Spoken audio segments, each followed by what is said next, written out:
बंटी चूहा बहुत होशियार था। वह एक जंगल में रहता था। उसने अपना एक छोटा सा घर बना रखा था। जंगल के पास एक घर था, उसमें एक छोटा सा बच्चा रहता था। उस बच्चे के पास लॉन्ग बूट थे, लेकिन वह छोटे हो गए थे। उस लड़के ने वह फेंक दिए। बंटी चूहा, अरे ये जूते तो बहुत अच्छे हैं, मैं इसमें आराम से सो सकता हूँ। बंटी चूहा एक जूते को घसीट कर अपने घर के नीचे ले आता है। दूसरा जूता लाने की उसकी हिम्मत नहीं थी, इसलिए वह उसे ही साफ करके उसमें अच्छे से सोने का बिस्तर बना लेता है। फूलों से उसे सजाता है।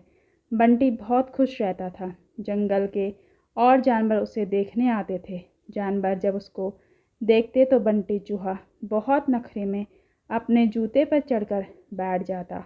एक दिन नटखट कबूतर बंटी से मिलने आया।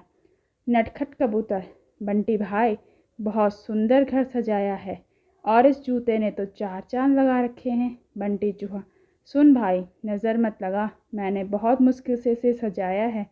तुम जैसों की नज़र लगी यह खराब हो जाएगा। नटखट कबूतर, भाई मैं तो तुम्हें बधाई देने आया था, लेकिन लगता है तुम्हारा घमंड तो 7वें आसमान पर है। बंटी चूहा, मुझे किसी की बधाई की ज़रूरत नहीं है। मैं जानता हूँ तुम सब मुझसे जलते हैं, क्योंकि तुम बाहर सर्दी झेलते हो और मैं इस जूते में घुसकर आराम से सो जाता हूँ। नटखट कबूतर बिना कुछ कहे उड़कर वापस चला जाता है। अब बंटी चूहा सारे दिन घूमकर खाना खाता और रात को अपने जूते में आकर सो जाता था। धीरे धीरे जंगल के सभी जानवरों से उसने बात करना बंद कर दिया था। अब इसका कोई दोस्त नहीं था। धीरे धीरे समय बीतने लगा। एक दिन रात के समय जंगल में तेज बारिश होने लगी। इस सब से बेखबर बंटी चूहा अपने जूते में आराम से सो रहा था। उसे बाहर के मौसम का पता नहीं लगा। बारिश का पानी बढ़ने लगा। जूते के तले में एक सुराख था, जिससे पानी जूते में भरने लगा। कुछ ही देर में बहुत सारा पानी जूते में भर गया। तभी बंटी चूहे की नींद खुली, लेकिन तब तक बहुत देर हो चुकी थी। पानी बढ़ता ही जा रहा था। उसे लगा कि अब वह मर जाएगा। बंटी चूहा ज़ोर ज़ोर से चिल्लाने लगा, लेकिन बारिश की आवाज़ में किसी ने उसकी आवाज़ नहीं सुनी। बंटी चूहे को अपनी मौत साफ नज़र आ रही थी। वह ज़ोर ज़ोर से उछलने लगा।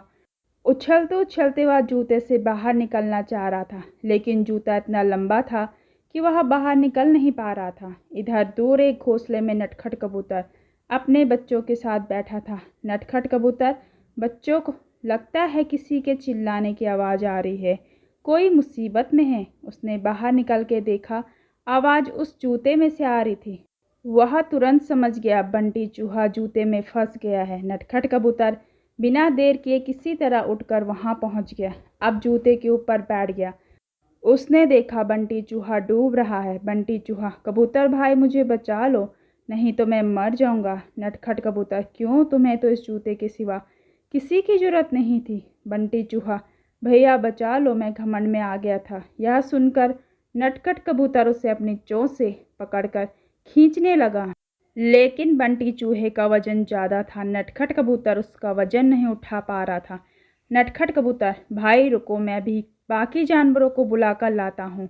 नटखट कबूतर जंगल में जाता है, लेकिन सभी जानवर बंटी चूहे की मदद के लिए मना कर देते हैं। तभी रास्ते में उसे कालू कौवा मिलता है, उसके साथ आ जाता है। दोनों मिलकर बंटी चूहे की एक एक टांग चोंच में दबाकर उड़ जाते हैं और उसे ऊपर बने घर में रख देते हैं। बंटी चूहा अपने किए पर बहुत पछताता है। अगले दिन वह जूते को खींचकर उल्टा कर देता है, उससे उसका पानी निकल जाता है। उसके बाद वह उस जूते को घसीट कर ले जाता है और नदी में फेंक देता है। यह देखकर नटखट कबूतर और कालू कौवा बहुत खुश होते हैं। फिर बंटी चूहा सब जानवरों के पास जाकर सबसे माफ़ी मांगता है। अतः हमें अपनी चीज़ों का कभी घमंड नहीं करना चाहिए, सबसे प्यार मोहब्बत के साथ ही रहना चाहिए। आपको मेरी कहानियाँ कैसी लगती है मुझे कमेंट कीजिए और चैनल को सब्सक्राइब करना ना भूलें।